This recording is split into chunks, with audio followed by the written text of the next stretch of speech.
வணக்கம் மக்களே, எல்லாரும் எப்படி இருக்கீங்க? இன்றைக்கி நம்மளுடைய வத்தக்குழம்பு ப்ரீமிக்ஸ் எப்படி செய்கிறதுன்னு பார்க்கலாம். அதுக்கு முன்னாடி மறக்காமல் சப்ஸ்கிரைப் பண்ணிவிட்டு தொடர்ந்து வீடியோவை பாருங்கள்.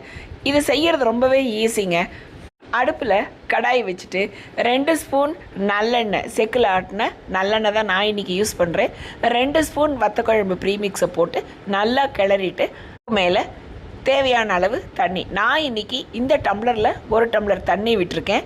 தேவையான அளவு உப்பு சேர்த்து ஒரு 2 நிமிஷம் கொதிக்கட்டுங்க.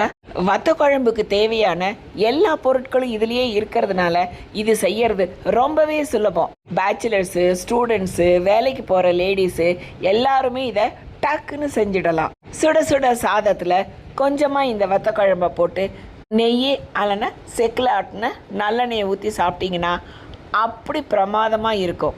இந்த ப்ராடக்ட் வேணும்னா வெப்சைட்டில் இல்லை வாட்ஸ்அப்பில் ஆர்டர் பண்ணி வாங்கிக்கோங்க. நன்றி.